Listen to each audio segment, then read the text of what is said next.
It's your top story this Thursday. At least 16 people have died in a gas leak near Angelo informal settlement just outside Boksburg on the East Rand. The incident happened late last night. Ekurhuleni emergency services and firefighters are still this morning searching for more bodies. My colleagues Ayanda Nyathi and Nqobile Madlala are at the scene this morning. Ayanda, a devastating story in a community still picking up the pieces since the gas tanker explosion of Christmas Eve. Not even 7 months ago. Absolutely, and you can only imagine the toll it's taking on people here who have to contend with that nitrate oxide, which is an invisible gas with a strong odor. In fact, it's a byproduct of combustion. We now understand the kind of stuff that comes out from your car in the fumes. And we're told essentially this story started over the weekend. What we know so far is that there have been people who are operating in illegal mining within the area who actually stole the gas cylinders and tried to use that as part of the raw materials to extract whatever minerals they reckon they could find. Obviously, if you're not necessarily, in the know-how, don't have the technical expertise to work with this kind of gas, things can go horribly wrong, and the result could be the devastation that we're now dealing with the morning after. 16 is the current death toll. We're told the number may very well rise because, as I mentioned, it is this colorless odor that is permeating throughout this particular area. Because this particular leak took place late yesterday, we understand a lot of families were fast asleep at the time, and that's why, I suppose, by the time they realized what happened, sadly, it was a little too late. In some instances, we're told women and children are among those who sadly lost their lives, with many other people, more than a dozen, we understand, still fighting for their lives in hospital. I'm going to step out of shot just for a while, get you a sense of what it's looking like. Pitch black is essentially what the surroundings are like here. It's hard to believe that there's any community still in Johannesburg that is plunged into the kind of darkness that we were met with when we arrived here. We're at a much busier place. It looks like it's a taxi rank of some sort here, and in frame there you can see the pathology services from the health department who've also set up camp in an attempt, I suppose, to also go on their own fact-finding mission and ascertain the exact circumstances around what happened. It's hard to believe, but people are going about their lives here because of, I suppose, the many things that one typically has to juggle if you find yourself living in this particular community. Many people rushing to work. The rush hour feels to be sort of getting underway in some respects.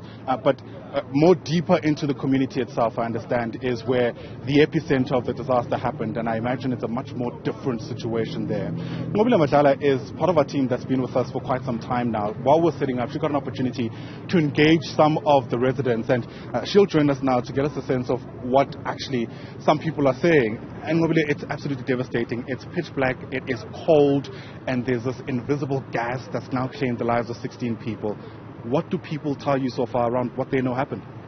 Well, it's freezing indeed, Ayanda, but I think a lot of people are still concerned with what happened, but at the same time they've got a lot of questions. I've just spoken to a guy who was just walking up at this point.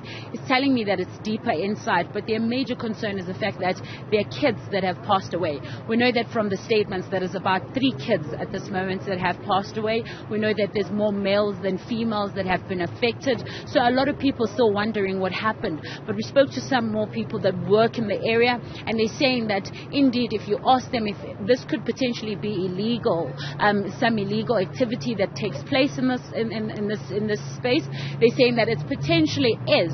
This is mainly because they're saying that they have seen there's a lot of activity that takes place here. There's quite a lot of illegal mining that takes place here as well, and they're saying a lot of those people that do these things live in the area, and it's quite dense. They're saying that it's quite dense. There's a lot of people that live there, so it's very difficult then to just maneuver and talk about it. But other people are quite scared to speak. They're scared for their lives because they say that some of these guys that operate in this area will see you and they will find you. But of course, we have also noticed that there's that forensics truck.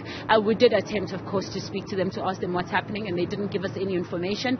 But we do know at this point that there are no bodies that have gone in there. From the people that are passing, we're hearing that there are some people.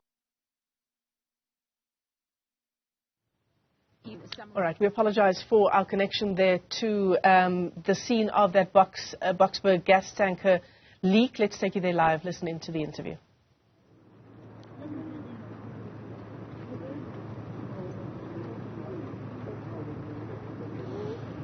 So it's an all too familiar story.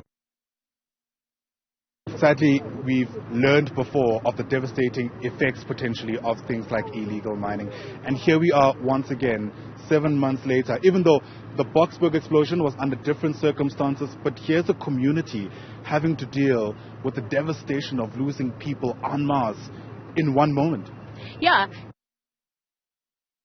To talk about it. I mean, can you imagine the impact this has on people that are on the ground, that have to live here all the time? You're scared to speak about it.